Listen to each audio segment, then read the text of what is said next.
Assalamualaikum warahmatullahi wabarakatuh. Ya Rabbi bil Mustafa balligh maqasidana waghfir lana ma madha ya wasi'al karami.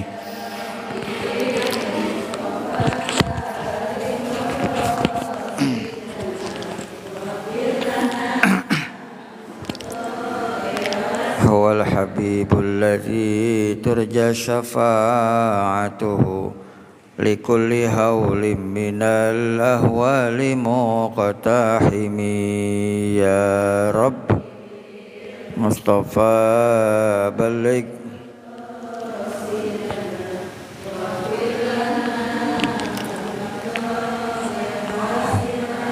Nabiyuna al-amirun nahi fala ahadun abarra fi qawli la minhu wa la na'ami. Ya Rabb Mustafa balligh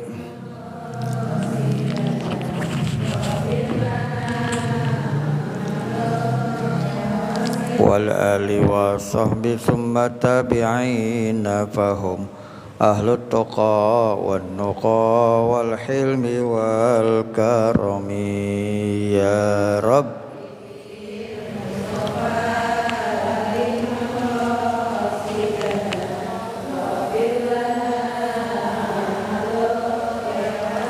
Allahumma salli wa sallim wa barik alaihi wa ala alihi. Ibu jamaah sekalian yang saya muliakan, alhamdulillah pada siang ini kita kembali dapat duduk di majelis yang mulia ini, walaupun cuaca hujan dari pagi, tapi alhamdulillah yang semangat ngaji tetap bisa hadir. Mudah-mudahan yang hadir pada siang ini mendapatkan balasan berlipat ganda oleh Allah Subhanahu wa taala.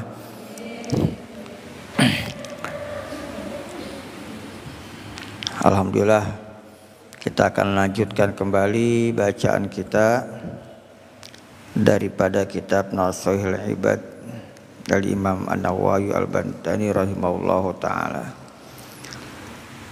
Bismillahirrahmanirrahim. Qala Syekhul Muallifi rahimahullahu ta'ala wa adaman nafa bihi wa bikum wa bi barakati ulumihi fid darain. Al maqalatul ashiratu qala an-nabiy sallallahu alaihi wasallam salasatu nafarin yudhilluhumullahu tahta zilli arsyihi yauma la zilla illa zilluh ay yaumil qiyamah. Amutawaddi'u fil makarih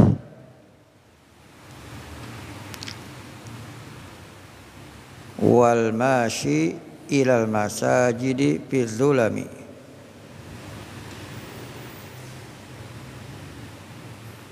wa mut'imul ja'i. Nabi kita Muhammad sallallahu alaihi wasallam menyampaikan ada 3 golongan, ada 3 kelompok manusia di tengah-tengah umat Islam yang nanti pada hari kiamat akan mendapatkan naungan di bawah arsy-Nya Allah, akan mendapatkan payung. Nih kita lagi hujan begini, ya, lagi hujan, lagi di jalan, tahu-tahu hujan gede. Kita nggak bawa jaket, nggak bawa mantel, nggak bawa helm. Kita lihat ada tempat buat neduh, ada tempat buat ngaub. Enak nggak tuh? Enak. Ya, dilanjutin jalan masih jauh, Hujan gede, angin, nggak pakai jaket, lepek badan, masuk angin. Tuh, tiba-tiba ada tempat, ada orang yang ngajakin kita berteduh. Tuh, senang kita tuh. Tuh. Nah ini nanti di yaumil kiamah manusia itu akan menghadapi hiruk pikuk, kekacauan, ya, kebingungan, kesedihan. Sebab nanti itu kita akan dibangkitkan sebagaimana keadaan, sebagaimana amal ibadah kita di dunia. Nah, ada 3 kelompok, ada 3 golongan yang nanti di yaumil qiyamah akan mendapatkan naungan Allah. Nah, siapa itu? Yaitu pertama al-mutawaddi'u fil makarih. Orang yang mengambil wudhu dalam keadaan situasi yang tidak dia sukai. Nih kayak gini, hujan-hujan lagi nih. Ya enak kita kan tidur ya, ngopi dah, rebahan, enak banget. Tapi kita dalam keadaan hujan, dingin, gerimis, kita tetap ambil wudhu, lalu kita berangkat ke masjid melaksanakan pengajian, menuntut ilmu nih, ya. Ini kita kan yang pada ngaji ini wudhu dulu tadi berangkat, ya. Sebelum kita berangkat ngaji kita ambil wudhu buat ngaji. Maka inilah keadaan-keadaan yang kebanyakan orang nggak suka gitu, ya. Banyak godaannya kalau ngaji, hujan-hujan, ngaji mendung-mendung, godaannya lebih banyak dibandingkan lagi kagak hujan mah. Apalagi subuh hujan, ya Allah, pengen ke masjid hujan, ya enak banget ini kita, gitu. Walaupun biasanya dia emang ke masjid tempo-tempo, kalau lagi hujan malah ada awang. Kenapa? Itulah setan godaannya begitu, ya. Nah makanya dikatakan di sini al-mutawaddi'u fil makarih, orang yang istiqomah ibadah, ambil wudhu buat ibadah dalam situasi yang dia kagak nyaman, yang banyak godaannya. Tuh. Nah disinilah diuji sejauh mana keimanan kita kepada Allah Subhanahu Wa Taala. Tadi saya jam 11, setengah 12 masih di jalanan, hujan, ya, kejar waktu supaya bisa sampai ke sini jam 1 udah nyampe, ya. Mana hujan, mana macet, ya. Tapi emang kita niat supaya bisa nyampe, duduk ngajar, alhamdulillah sampai di sini, ya, gitu. Nah mudah-mudahan nih, makanya ibu-ibu jamaah sekalian yang ini siang ini istiqomah duduk di pengajian, ambil wudhu, kemudian berangkat ke masjid, berangkat ke majelis taklim, mudah-mudahan pahalanya berlipat ganda. Amin ya rabbal alamin. Gitu.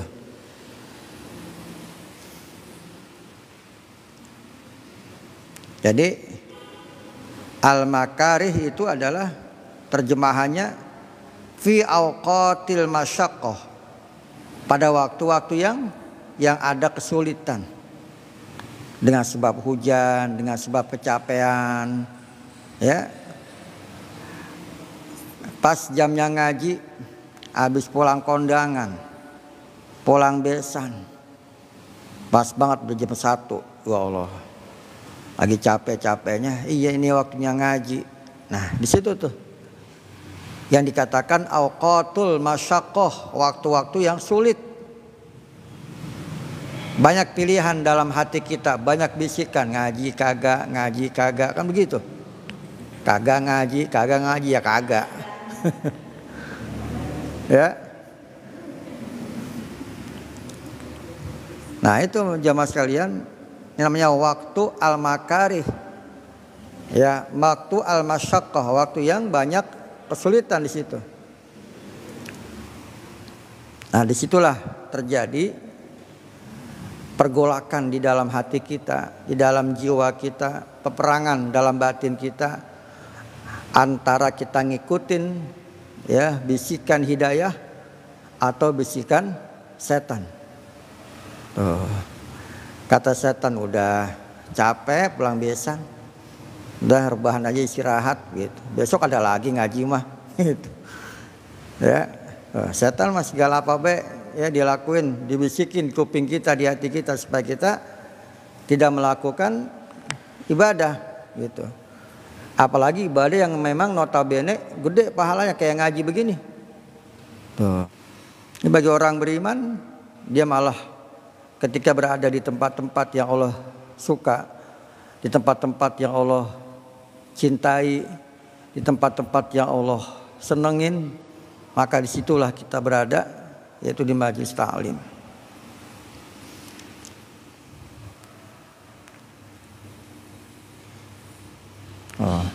Jadi di sini disebutkan oleh Imam Nawawi, fi wahiya awqatul bardi asyadidi, di waktu-waktu yang sangat dingin. Nah, maka tetap kita al-mutawaddi, tetap kita ambil wudu, waktu yang ngaji, waktu kita baca Quran, biasa baca Quran habis subuh baca Quran. Walaupun cuacanya lagi dingin gitu ya. Nah ini insyaallah inilah kelompok golongan yang pertama nanti di yaumil qiyamah akan mendapatkan naungan Allah Subhanahu wa taala. Yang kedua, yang lainnya di TikTok nih. Saya kalau ngaji sengaja di live TikTok biar pada ngaji juga di sono gitu. Ada yang nanya nih Bu, Assalamualaikum warahmatullahi wabarakatuh Ustaz, tapi iblis juga rajin ibadah kan ya? Itu gimana Ustaz? Ya, iblis itu bukannya rajin ibadah, ya. Dulu memang sebelum dia dilanat oleh Allah, awal-awal dia diciptakan oleh Allah, itu iblis termasuk golongan yang taat sama Allah. Sama dengan malaikat, sujud, bertasbih, memuji Allah, ya. Tapi ketika kemudian dia melanggar perintah Allah untuk tunduk kepada Nabi Adam, untuk sujud kepada Nabi Adam, iblis gak mau. Maka sejak itulah iblis kemudian menjadi aba wastakbaro, dia enggan, dia enggak mau dan sombong. Nah, maka sejak itulah iblis kemudian menyatakan bahwa dia mendukung orang yang melakukan kemaksiatan dan menolak orang yang melakukan ibadah kepada Allah. Udah mulai sejak itu tuh iblis belak-belakan. Ya. Mendukung salah satu paslon. Jadi sono-sono dah. Jadi ke paslon ya. Gitu ya. Yang di sono tadi siapa namanya itu? Ya, itu jawabannya Bang ya. Ini yang nonton ada 7 juta orang nih Bu, banyak amat. Lanjut lagi ya. Nah, yang kedua, wal masyi ilal masajid fi zulami. Kelompok yang kedua yang mendapatkan naungan Allah di yaumil qiyamah adalah al-masyi ilal masajidi fi zulami. Orang yang berjalan ke masjid di waktu gelap. Waktu gelap berarti kalau enggak isya subuh. Tuh. Orang yang istiqomah Bu, sholat ke masjid, ilal masajid, jalan melangkah ke masjid di waktu subuh, itu memang luar biasa. Ya, manusia pilihan Allah yang dia bangun, azan dikumandangkan di masjid, ya dalam situasi dingin, ngantuk, ya, tapi dia tetap mau istiqomah, bangun, kemudian ambil wudu, kemudian berjalan ke masjidnya Allah untuk melaksanakan sholat, melaksanakan ibadah. Nah ini bukan satu hal yang gampang. Bukan satu hal yang enteng, gelap-gelap subuh kita berangkat ke masjid. Ya, kalau bukan karena kekuatan iman takwa nggak bakalan nyampe. Walaupun kelasnya ustadz kagak nyampe ke masjid kalau subuh. Tapi ustadz di sono jauh. Sono di Jonggol. Jonggol naik lah ada. Dari Jonggol naik lagi mau ke puncak 2 terus sono Bila Kayangan. Udah puncak banget itu. Jauh, di sini mah alhamdulillah ya. Tuh. Nah, ini jamaah sekalian, ibu-ibu yang saya muliakan. Jadi memang manusia pilihan yang dia mau melangkah ke masjid di waktu gelap. Ditambah lagi cuaca lagi hujan. Kayak tadi subuh tuh hujan, ya Allah. Saya buka pintu lah hujan gede. Balik lagi ke dalam. Ya, ambil sorban buat payung gitu. Sebab saya kalau bawa payung suka ketinggalan mulu payungnya. Saya bawa sorban aja buat nutupin pala. Tuh. Jadi wal masyi ilal masajid fi dzulami. Orang yang melangkah ke masjid di waktu gelap ditambah lagi hujan. Waduh. Ini luar biasa Ibu pahalanya. Ya, dia nanti di yaumil qiyamah mendapatkan jaminan fi zillin, ya, fi zilli arsyihi, di dalam naungan arsy-Nya Allah Subhanahu wa taala. Makanya ini amalan-amalan ini Ibu, kalau diamalkan ya sama suami-suami kita yang kebetulan di rumahnya ada, nggak kemana-mana, ayo kita berangkat, kita bangunin, ajak dia ke masjid, bangunin, siapin kain sarungnya, ya, siapin baju kokohnya, siapin pecinya, gitu. Nih bang, bangun bang, udah subuh di masjid. Ini ada kain nih 2. Ada gajah duduk sama gajah lari.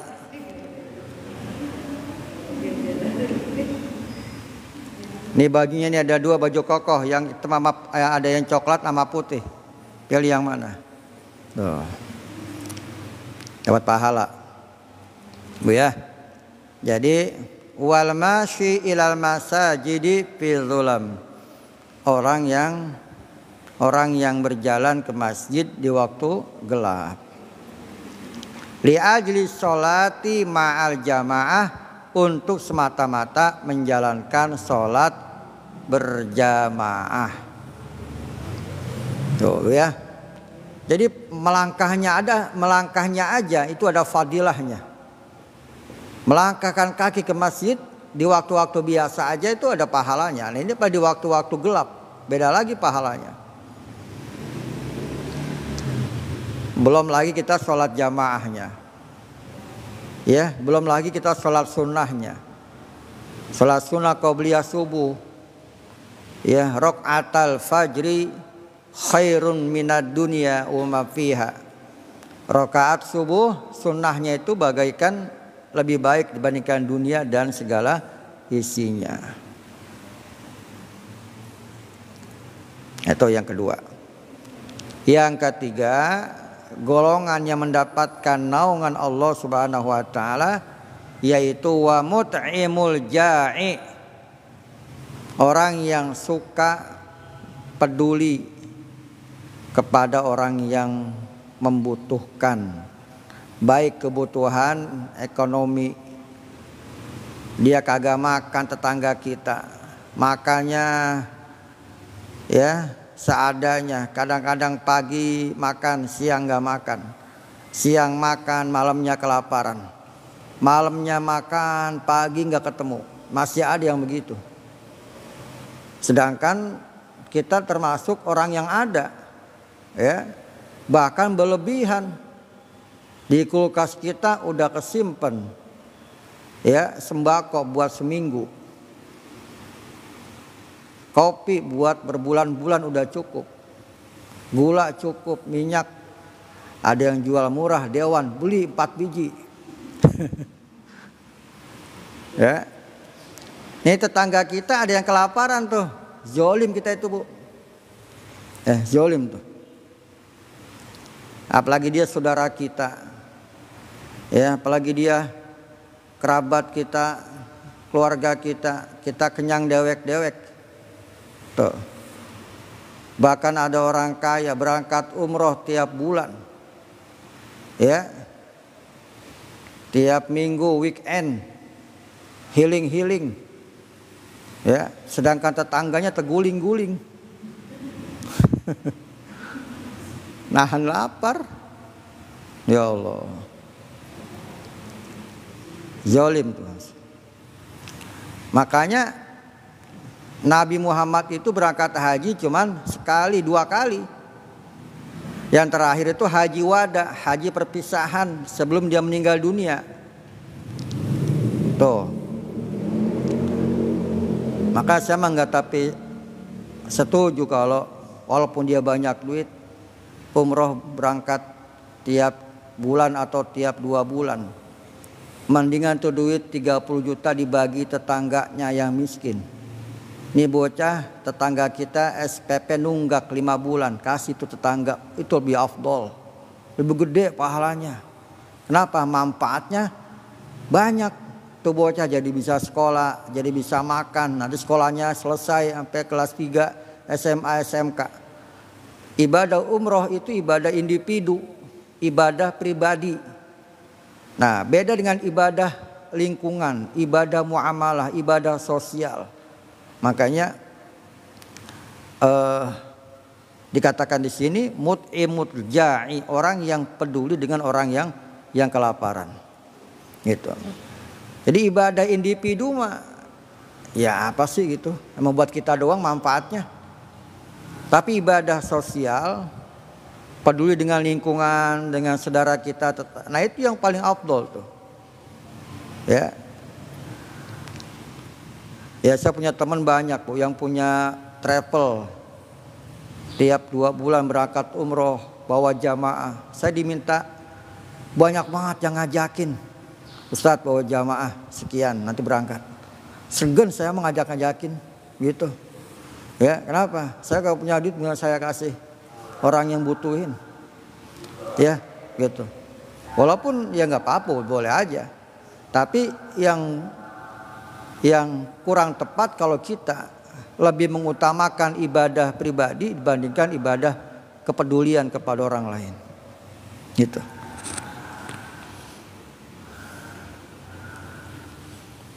Ya, nah ini orang yang peduli dengan orang yang kelaparan, orang yang sulit ekonominya, orang yang sedang banyak membutuhkan bantuan, itu lebih diutamakan dibandingkan kita ibadah yang sifatnya individu pribadi kita. Dan ini golongan nanti akan mendapatkan naungan Allah Subhanahu wa taala, yaitu orang yang peduli dengan orang yang membutuhkan bantuan kita. Apalagi tetangga kita yatim piatu, nggak punya bapak, ya, emaknya kerja pagi-pagi, pagi pulang gelap. Jadi di komplek jadi pembantu, ya. Nah itu yang mesti kita betul-betul perhatikan. Gitu. Nah ibu jamaah sekalian, inilah 3 kelompok, 3 golongan umat manusia, umat Nabi Muhammad SAW yang nanti di yaumil qiyamah akan mendapatkan naungan Allah Subhanahu wa taala. Pertama tadi orang yang istiqomah wudu ibadah walaupun dalam situasi yang tidak dia sukai. Yang kedua, orang yang banyak melangkah ke masjid di waktu gelap. Dan yang ketiga adalah orang yang peduli dengan orang yang kelaparan. Nah, mudah-mudahan kita tergolong ke dalam ketiga golongan ini, entah itu kita, entah itu keluarga kita, atau mungkin anak-anak kita, ya. Dan andaikan kita semua mudah-mudahan Allah berikan rezeki yang halal, yang berkah, yang luas, yang punya kekayaan, jangan sampai kita lupa, jangan sampai kita menutup mata kita, ya, daripada lingkungan-lingkungan kita yang membutuhkan bantuan kita, ya. Amin ya Allah ya Rabbal Alamin. Itulah berjamaah sekalian untuk pengajian kita pada siang ini. Mudah-mudahan ada manfaatnya buat kita semua. Amin ya Rabbal Alamin. Astagfirullahaladzim, astagfirullahaladzim. Allahumma salli ala Sayyidina Muhammad wa ala ali Sayyidina Muhammad. Allahumma aghnina bil ilmi wa zayyina bil hilmi wa akrimna bit taqwa wa jamina bil afiyah. Rabbana zidna ilman nafi'a warzuqna fahma walhiqna bis salihin. Allahumma barik lana fi Rajab wa Sya'ban wa ballighna Ramadan. Allahumma barik lana fi Rajab wa Sya'ban wa ballighna Ramadan. Allahumma rzuqna rizqan halalan tayyiban mubarakan wasi'an ya Fattah ya Razzaq ya Ghani ya Mughni ya Fattah ya Alim. Rabbana taqabbal minna innaka antas samiul alim wa tub 'alaina innaka antat tawwabur rahim. Rabbana ighfir lana dzunubana wa liwalidina warhamhuma kama rabbayana shighara. Wali jami'il muslimina wal muslimat wal mu'minin wa mu'minatal ahya minhum wal amwat. Rabbana atina fid dunya hasanah wa fil akhirati hasanah wa qina adzabannar. Wa sallallahu ala sayyidina Muhammadin wa ala alihi wa sahbihi ajma'in walhamdulillahi rabbil alamin. Sallallahu alaihi